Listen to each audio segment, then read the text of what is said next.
بسم اللہ الرحمن الرحیم قل هو اللہ احد اللہ الصمد لم یلد ولم یولد ولم یکن لہ کفوا احد صدق اللہ العظیم۔ سیکنڈ ایئر کے بچوں کو میری طرف سے السلام علیکم۔ میں محمد سلیمان، شعبہ سیاسیات پاک اسٹڈی، پنجاب کالج بکھر سے السلام علیکم۔ امید ہے سب آپ خیریت سے ہوں گے، اور پی جی سی کا مشن اپنے بچوں کو تعلیم دینا، ان کا وقت بچانا اور اپنے نصاب کو آگے بڑھانا۔ ڈے اسٹوڈنٹ پاک اسٹڈی ہمارا 50 نمبر کا سبجیکٹ ہے، اور پاک اسٹڈی میں 50 اور 50 ہمارے بہت سے متعدد بچوں نے لیے ہیں۔ اس سیشن میں قرآن پاک کی تلاوت سے آغاز ہوا۔ اپنے شعبے میں مزید 50 اور 50 کا اضافہ کرنے کے لیے آج اس دن میں اللہ کے نام سے آغاز کیا ہے کہ میرے یہ بچے بھی 50 اور 50 لے سکیں۔ اس سبجیکٹ کو پڑھنے سے پہلے مائنڈ میں رکھنا کہ ہمارے جو لیکچر ہوں گے وہ کنسیپچول ہوں گے، آپ کو رٹے کی ضرورت نہیں ہوگی۔ آپ کے اندر کریٹیوٹی، مائنڈ میں تخلیقی انداز ہوگا، ڈیٹا ہوگا، اور ایک آرٹ پیدا کرنا ہوگا، ایک سکل پیدا کرنی ہوگی کہ کویسچن کو کیسے ایلیبوریٹ کرنا ہے۔ ڈے اسٹوڈنٹ 50 اور 50 کے لیے آج انشاءاللہ آغاز کرتے ہیں۔ ہمارا یہ سبجیکٹ 50 اور 50 جو ہمارے ایک ریکارڈ ہے، الحمدللہ میرے بہت سے بچوں نے لیا، اور انشاءاللہ آپ بھی 50 اور 50 لیں گے۔ اس میں تھوڑی سی ٹیکنیک ہے۔ وہ سٹوڈنٹ جو پیپر کو اچھی طرح ریڈ کر کے سمجھ سکے، وہ سٹوڈنٹ جو پیپر کو حل کرنا جانتا ہو، وہ سٹوڈنٹ جو جس بچے کے پاس پیپر حل کرنے کا میتھڈ ہو، پیپر پریزنٹیشن آتی ہو، تو پھر نو میٹر کہ وہ اس کو کوئی ایشو آئے، الحمدللہ وہ بہت اچھے نمبر لے سکتا ہے۔ آج ہمارا پاک اسٹڈی کا لیکچر نمبر 1 ہوگا، جو کہ آپ کی ٹیکسٹ بک کی پیج نمبر 2، 3، 4، 5 پر واقع ہے۔ ڈے اسٹوڈنٹ کویسچن ہے، نظریہ پاکستان قائد اعظم کے ارشادات کی روشنی میں بیان کریں۔ کویسچن کو پڑھنے سے پہلے میرے نیو سٹوڈنٹس کو، جن کو میں اگین وارملی ویلکم کرتا ہوں پاک اسٹڈی میں، کہ میرے یہ اسکالر بیٹے جو ہیں، بیٹیاں جو ہیں، پیٹرن کے بارے میں جان لیں کہ 50 نمبر کا پیٹرن کیا ہے۔ 50 نمبر کے پیٹرن میں جو کویسچن نمبر 1 ہے وہ ایم سی کیوز پہ ہے۔ آپ کے بیٹا 10 ایم سی کیوز ہوں گے۔ آپ کی ٹیکسٹ بک کے اینڈ پر یہ 11 چیپٹر کے ایم سی کیوز دیے گئے ہیں۔ پھر اس کا حصہ یہ جو ہے آبجیکٹیو 10 نمبر کا ہوگا۔ اس کے بعد سبجیکٹیو پہ آ جائیں، اس کے 2 کویسچن ہوں گے، کویسچن نمبر 2 اور 3، مختصر جوابات دیجئے، یعنی شارٹ کویسچن۔ 9 میں سے 6 کے مختصر جوابات دیجئے۔ کویسچن نمبر 3 بھی سیم ہوگا کہ 9 میں سے 6 شارٹ کویسچن کے آنسر دیجئے۔ تو یہ بن جائیں گے 6، 12، 6 ضرب 2، 12، یہ بن جائیں گے ہمارے 24۔ 24 نمبر کے آپ کے شارٹ کویسچن ہوں گے، اور یہ پیٹرن ایم سی کیوز میں بھی پورے نمبر ملیں گے، شارٹ میں بھی پورے نمبر ملیں گے، اور یہ شارٹ کویسچن آپ کی بک کے اینڈ پر موجود ہیں۔ ہر چیپٹر کے اینڈ پہ شارٹ دیے گئے ہیں، ہم ان کو ٹیسٹ میں آپ سے تیار کروا لیں گے۔ یوں 34 نمبر آپ کا جو ہے اس حصے سے ہو جائے گا۔ اس کے بعد آپ کا question number 4، question number 5، question number 6، 3 long 3 میں سے کوئی سے 2 کرنے ہوں گے، یہ آپ کے لانگ کویسچن ہوں گے، اور یہ ہوں گے 8 ضرب 2 برابر 16۔ 34 میں 16 جمع کریں تو یہ آپ کے بن جائیں گے 50۔ لانگ کویسچن آپ نے 3 میں سے کوئی سے 2 کرنے ہوں گے، اور ہر لانگ جو ہے وہ 8 نمبر کا ہوگا۔ 34 نمبر پیٹ آتے ہیں اسٹوڈنٹس کے، چوائس ہوتی ہے، 9 میں سے 6 کرنے ہوتے ہیں۔ اسٹوڈنٹ ایزیلی سالو کر لیتا ہے، اور وہ ہم آپ نے کیسے اٹیمپٹ کرنے ہیں انشاءاللہ وہ فردر لیکچر میں ہم آپ کو بتاتے رہیں گے۔ اب لانگ جو ہیں پورے 8/8 لینے کے لیے میں نے آپ کے سامنے ایک فارمیٹ رکھ دیا ہے۔ آپ فرسٹ آف آل کویسچن کو پڑھیں گے۔ کویسچن میں پوچھا گیا ہے کہ نظریہ پاکستان قائد اعظم کے ارشادات کی روشنی میں بیان کریں۔ اب پہلی سکل یہ ہے کہ اسٹوڈنٹ کویسچن کو سمجھے۔ اس میں پوچھا گیا ہے نظریہ، لفظ نظریے کو آپ ڈیفائن کریں گے، پھر پاکستان یعنی نظریہ پاکستان ہم اس کو ڈیفائن کریں گے۔ نظریہ پاکستان کس کے اکارڈنگ؟ قائد اعظم کے ارشادات کی روشنی میں۔ لفظ نظریے کو ڈیفائن کرو گے۔ نظریہ کی تعریف، اس کو کہتے ہیں آؤٹ لائن۔ بہت تیزی میں مارکنگ ہوتی ہے اور تیزی میں بچوں کے نمبر ڈیڈکٹ ہو جاتے ہیں، لیکن ہم ممتحن کو بتا دیتے ہیں ایز اے ہیڈ لائن کہ جو کویسچن پوچھا گیا ہے ہم نے وہ آپ کو 1 سیکنڈ میں ایز اے ہیڈنگ سرخیوں کے طور پر آؤٹ لائن کی صورت میں بتا دیا ہے۔ بیٹے آپ نظریہ کی ڈیفینیشن، نظریہ کو اتھینٹک ڈکشن یعنی نظریہ انسائکلوپیڈیا کی روح سے، اور ایک سکالر ڈاکٹر نظریہ ڈاکٹر جارج براس کی ڈیفینیشن میں آپ نے 9th میں بھی یقیناً پڑھا ہوگا۔ اس کے بعد ہم نظریہ پاکستان کی تعریف کریں گے۔ اب آ جائیں گے قائد اعظم کے ارشادات کی روشنی میں۔ نظریہ پاکستان اور قائد اعظم کے ارشادات میں، اس کی ہم ہیڈنگ بنا لیں گے اپنی بک سے، پاکستان کا وجود، دی ایگزسٹنس آف پاکستان، اسلام اور پاکستان کا رشتہ، تعصب کا خاتمہ، قیام پاکستان کا مقصد، جداگانہ قومیت کا تصور، تقسیم ہند کی ضرورت، مسلمانوں کے نصب العین کی وضاحت، مغرب کے معاشی نظام پر تنقید، اللہ تعالیٰ کی حاکمیت، اقلیتوں کا تحفظ، اور لاسٹ میں تبصرہ۔ یہ ایک کویسچن کا فارمیٹ بن گیا ہے۔ اس کو ہم سٹارٹ کرتے ہیں اللہ کے نام سے جو بڑا مہربان ہے۔ ڈیئر اسٹوڈنٹ، لفظ نظریہ، نظریہ کا مطلب سوچ بچار کرنا، فکر، خیالات، تصور، جو کچھ آپ ذہن میں سوچتے ہیں وہ آپ کا تصور ہے، وہ آپ کا خیال ہے، وہ آپ کا نظریہ ہے۔ نظریہ کی ڈیفینیشن، لفظ نظریہ کو انگریزی میں آئیڈیالوجی کہتے ہیں، جس کا مطلب ضابطہ یا پروگرام جس کی بنیاد تفکر و فلسفے پہ رکھی گئی ہو، جو انسانی زندگی کی بہت سے پہلوؤں کی عکاسی کرتا ہے، معاشی، معاشرتی، سیاسی، تمام لائف کے اسپیکٹس کو پورا کرتا ہے۔ نظریہ انسائکلوپیڈیا میں جب ہم اس کی ڈیفینیشن دیکھتے ہیں تو انسائکلوپیڈیا میں اس کی ڈیفینیشن کی گئی ہے کہ نظریہ سیاسی اور تمدنی اصولوں کا مجموعہ ہے۔ جب ہم اس کو ڈاکٹر جارج براس کی روح سے دیکھتے ہیں تو عام زندگی کا ضابطہ یا پروگرام جس کی بنیاد فکر و فلسفہ پہ رکھی گئی ہو، نظریہ کہلاتا ہے۔ اب نظریہ پاکستان کیا ہے؟ نظریہ پاکستان دراصل نظریہ اسلام ہے، قرآن و سنت کے اصولوں پر مبنی معاشرے کی تخلیق کا نام ہے۔ اس کو نظریہ پاکستان بہت سے کنٹری جو ہے مختلف ریزن پر وجود میں آئے، لیکن پاکستان واحد ملک ہے، نہ رنگ و نسل نہ مفادات، بلکہ اس کی تخلیق جو ہے اسلام کے نام پہ لی گئی۔ مسلمانوں نے 1000 سال حکومت کی، مسلمانوں اور ہندوؤں کی آپس میں ناچاکی کی وجہ سے انگریزوں کو موقع ملا، مسلمانوں کا وہ وقار کھو گیا۔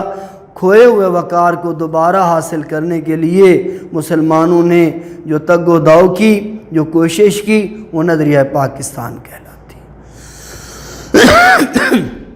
پاکستان، نظریہ پاکستان جو ہے وہ اس لیے بنایا گیا کہ ایک علیحدہ مملکت ہو جہاں اللہ اور اللہ کے رسول اور قرآن و سنت کے اصولوں پر زندگی گزاری جائے، تو ایک علیحدہ وطن میں ایک ایسی آزادی جس میں ہم رہ کر قرآن و سنت کی زندگی میں گزار سکیں، یہ نظریہ پاکستان ہے۔ ڈیئر اسٹوڈنٹ، نظریہ پاکستان، قائد اعظم جو ہمارا ٹاپک ہے اس پہ آتے ہیں۔ اقبال نے خواب دیکھا 1930 میں کہ ایک الگ وطن ہو جہاں مسلم اکثریت کے علاقوں میں ایک مملکت قائم کی جائے، جہاں اللہ اور اللہ کے رسول کی جو ہے بتائے ہوئے اصولوں کے مطابق زندگی بسر کی جائے۔ اس خواب کو جو ہے حقیقت میں بدلنے والی شخصیت کا نام جو ہے قائد اعظم محمد علی جناح ہے۔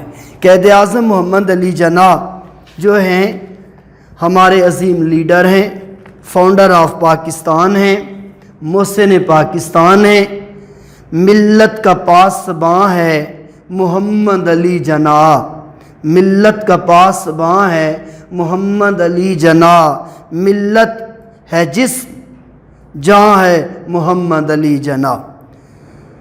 ڈیئر اسٹوڈنٹ، قائد اعظم 25 دسمبر 1876 کو کراچی میں پیدا ہوئے۔ آپ کی ولولہ انگیز قیادت میں علامہ اقبال کے دیے جانے والے نظریے کی روشنی میں 14 اگست 1947 کو پاکستان وجود میں آیا۔ آپ پاکستان کے پہلے گورنر تھے۔ 11 سپٹمبر 1948 کو پاکستان بننے کے 1 سال 1 ماہ بعد آپ دنیا میں نہ رہے، اپنے خالق حقیقی سے ملے۔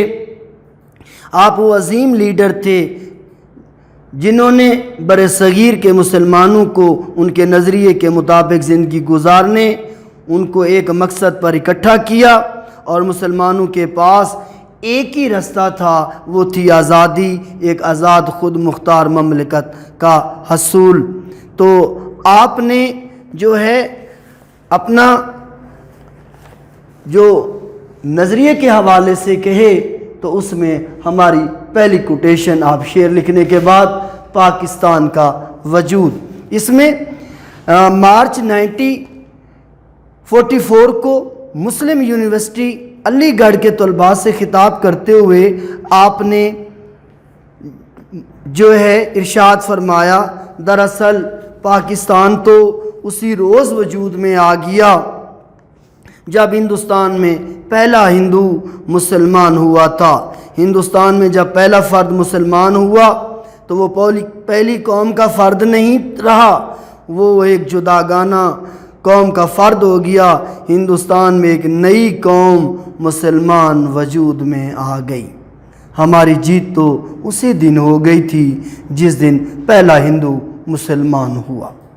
ڈیئر اسٹوڈنٹ، دوسری ہیڈنگ میں اسلام اور پاکستان کا رشتہ، قائد اعظم محمد علی جناح اسلام اور پاکستان کا رشتہ جو ہے اس کی وضاحت کرتے ہوئے کہتے ہیں 1943 میں کراچی کے سالانہ اجلاس میں آپ نے اسلام کے رشتے کی وضاحت کچھ یوں کہی، انورٹڈ کماز بگین، بیٹا یہ جو کوٹیشنز ہیں ایکوریٹ کر کے آپ نے اسائنمنٹ پیپر میں مجھے سبمٹ کرانی ہیں۔ وہ کون سا رشتہ ہے جس سے منسلک ہونے سے تمام مسلمان جس میں واحد کی مانند ہیں؟ وہ کون سی چٹان ہے جس پر اس ملت کی عمارت استوار ہے؟ وہ کون سا لنگر ہے جس سے اس امت کی کشتی محفوظ کر دی گئی ہے؟ وہ رشتہ، وہ چٹان، وہ لنگر خدا کی کتاب قرآن مجید ہے۔ قرآن میں ہو غوطہ زن اے مرد مسلمان، قرآن میں ہو غوطہ زن اے مرد مسلمان، اللہ کرے عطا تجھ کو جدت کردار۔ چھوٹا سا خوبصورت شعر لکھ دیں گے اقبال کا تو یہ ہیڈنگ فائنل ہو جائے گی، ہر ہیڈنگ کو 1-2 لائن میں۔ اس کے علاوہ تیسری، تعصب کا خاتمہ۔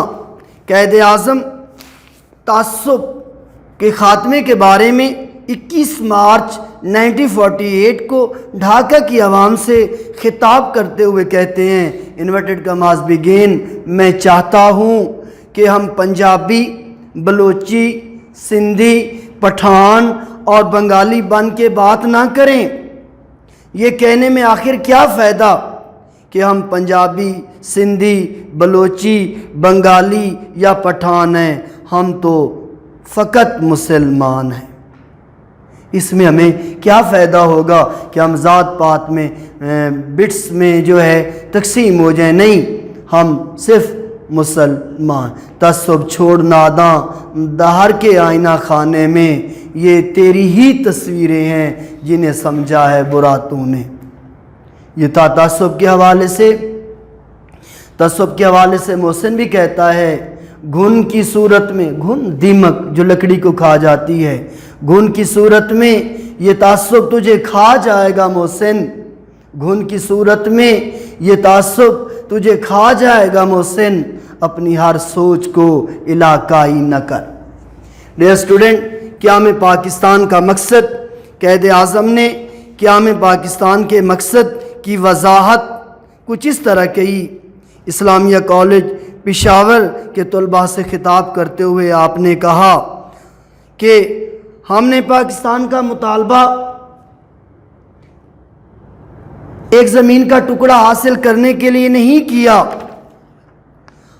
تھا، بلکہ ہم ایک ایسی تجربہ گاہ چاہتے تھے جہاں ہم اسلام کے اصولوں کو آزما سکیں۔ اس کوٹیشن میں ہمیں پیس آف لینڈ کی ضرورت نہیں تھی، ہمیں کوئی زمین کے بر صغیر میں ہم رقبہ حاصل کریں، ہمارا مقصد تو یہ تھا کہ ایک ایسی اسلامی لیب بنائیں جہاں اسلامی اصولوں کو اپنا سکیں۔ جداگانہ قومیت کا تصور۔ قائد اعظم محمد علی جناح نے ہمیں جداگانہ قومیت، بر صغیر میں بسنے والی 2 بڑی قومیں ہیں، ہندو اور مسلمان، جو صدیوں سال رہنے کے باوجود، ایک ساتھ رہنے کے باوجود آج تک ایک دوسرے کے میں اندر مرج نہ ہو سکیں۔ قائد اعظم واحد شخص تھے جنہوں نے جداگانہ قومیت کا تصور دیا۔ آپ نے قومیت کی تعریف 2 قومی نظریے کے زبردست حامی تھے۔ آپ نے قومیت کے بارے میں کہا، انورٹڈ کماز بگین، قومیت کی جو بھی تعریف کی جائے اس کی روح سے مسلمان ایک الگ قوم ہیں، لہٰذا وہ اس بات کا حق رکھتے ہیں کہ ان کی اپنی الگ مملکت ہو جہاں وہ اپنے عقائد کے مطابق معاشی اور معاشرتی اور سیاسی زندگی بسر کر سکیں۔ یہ قائد اعظم کا جداگانہ موقف تھا۔ تقسیم ہند کی ضرورت کیوں پیش آئی؟ پاکستان بنانے کا محرک کیا تھا؟ وہ کون سے فیکٹ تھے کہ پاکستان بنانے کی ضرورت پیش آئی؟ ہم پاکستان کیوں بنانا چاہتے تھے؟ کچھ کوسچن جو میرے سٹوڈنٹس کے مائنڈ میں یہ بنے کہ ہم نے علیحدگی کیوں اختیار کی، ہم نے ہندوستان سے یہاں ہجرت کیوں کی، وہ کون سے محرک تھے، پاکستان بنانے کا مقصد کیا تھا؟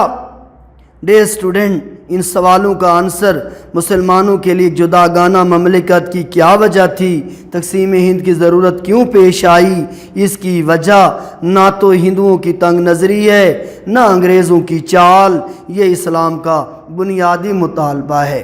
ہم نہ اس کو ہندوؤں کی تنگ نظری نہ انگریزوں کی کوئی چال، بلکہ ہم تو پاکستان کو اسلام کے لیے حاصل کرنا چاہتے تھے۔ مسلمانوں کے نسب العین کی وضاحت کرتے ہوئے قائد اعظم نے اکتوبر 1947 کو افسران سے خطاب کرتے ہوئے کہا، انورٹڈ کماز بگین، ہمارا نسب العین یہ تھا کہ ہم ایک ایسی مملکت کی تخلیق کریں جہاں آزاد انسانوں کی طرح رہ سکیں، جو ہماری تہذیب و تمدن کی روشنی میں پھلے پھولے اور جہاں معاشرتی انصاف کے اسلامی تصور کی پوری طرح پنپنے کا موقع مل سکے۔ یہ نصب العین کی وضاحت تھی۔ قائد اعظم نے مغرب کے معاشی نظام پر تنقید کی کہ مغرب کے معاشی نظام نے جب آپ نے 1 جولائی 1948 کو اسٹیٹ بینک آف پاکستان کی بنیاد رکھی، یہ آپ کا MCQs ہے، انڈرلائن کریں کہ قائد اعظم نے اسٹیٹ بینک کی بنیاد کب رکھی؟ 1 جولائی 1948 کو، اور آپ نے کہا مغرب کا معاشی نظام انسانیت کے لیے ناقابل حل مسائل پیدا کر رہا ہے اور یہ لوگوں کے درمیان انصاف کرنے میں ناکام رہا ہے۔ ہمیں دنیا کے سامنے ایک ایسا معاشی نظام قائم کرنا ہے جو اسلام کے صحیح تصور، مساوات اور سماجی انصاف کے اصولوں پر مبنی ہو۔ اللہ تعالیٰ کی حاکمیت، قائد اعظم نے اللہ تعالیٰ کی حاکمیت، پاکستان ایک ایسی سلطنت جس میں حاکمیت اللہ تعالیٰ کی، سوورنٹی پارٹ ٹو اللہ کی ہوگی۔ انورٹڈ کماز بگین، حاکمیت صرف اور صرف اللہ تعالیٰ کو حاصل ہے۔ پاکستان میں عوام اسے قرآن و سنت کے مطابق استعمال کریں۔ اقلیتوں کا تحفظ، قائد اعظم محمد علی جناح نے اقلیتوں کے حقوق پر زور دیا۔ 27 مارچ 1947 کو آپ نے ممبئی میں کہا، ہم ہندوؤں کو مکمل یقین دلاتے ہیں کہ پاکستان میں اقلیتوں کے ساتھ منصفانہ برادرانہ سلوک کیا جائے گا۔ اسلام نے ہمیں یہی درس دیا ہے اور ہماری تاریخ اس امر کی گواہ ہے۔ یوں دی ہمیں آزادی کہ دنیا ہوئی حیران، اے قائد اعظم تیرا احسان تیرا احسان۔ سوتے ہیں خود کہاں جو ملت کو جگاتے ہیں، سوتے ہیں خود کہاں جو ملت کو جگاتے ہیں، یہ قائد اعظم کے دن رات بتاتے ہیں۔ ڈیئر اسٹوڈنٹ، آج الحمدللہ ہم اس آزاد سلطنت میں اپنی اسلام کے مطابق جو زندگی گزار رہے ہیں اس کا کریڈٹ قائد اعظم کو جاتا ہے۔ یہ 8/8 لینے کے لیے کوسچن کی آؤٹ لائن بنا کر اس میں اشعار کوٹیشنز ڈال کر ایک پوائنٹ جو آپ کو 8/8 اس میں ہے تبصرہ کمنٹس۔ تو ڈیئر اسٹوڈنٹ، آپ اپنے اس کوسچن کے اینڈ پر اپنا تجزیہ لکھیں گے، کمنٹس لکھیں گے، قائد اعظم کے حوالے سے کیا لکھیں گے جو آپ کے مائنڈ میں آتا ہے کہ یہ عظیم لیڈر جس نے ہمیں آزادی دی، 1947 کو جب پاکستان بنا تو یہ قائد اعظم کی کوششوں کا مرہون ہے، ثمر ہے۔ آپ جو آئیڈیاز قائد اعظم کے حوالے سے رکھتے ہیں آپ ان کے بارے میں اپنی رائے دیں گے تو یہ آپ کا کوسچن کمپریہنسو ہو جائے گا۔ یہ آپ کا کوسچن ہے، اس کی بیٹا آپ نے اسائنمنٹ بنا کر خوبصورت انداز سے اس میں خاص word high light under line کر کے اور خوبصورت ہیڈنگ اور آؤٹ لائن دے کر یہ اسائنمنٹ مجھے سبمٹ کرانی ہوگی۔ آج کا یہ لیکچر جو ہمارے انٹروڈکشن پہ تھا اور ایک پہلا کوسچن جس سے ہم نے یہ سٹارٹ لیا ہے۔ اللہ حافظ، تھینک یو۔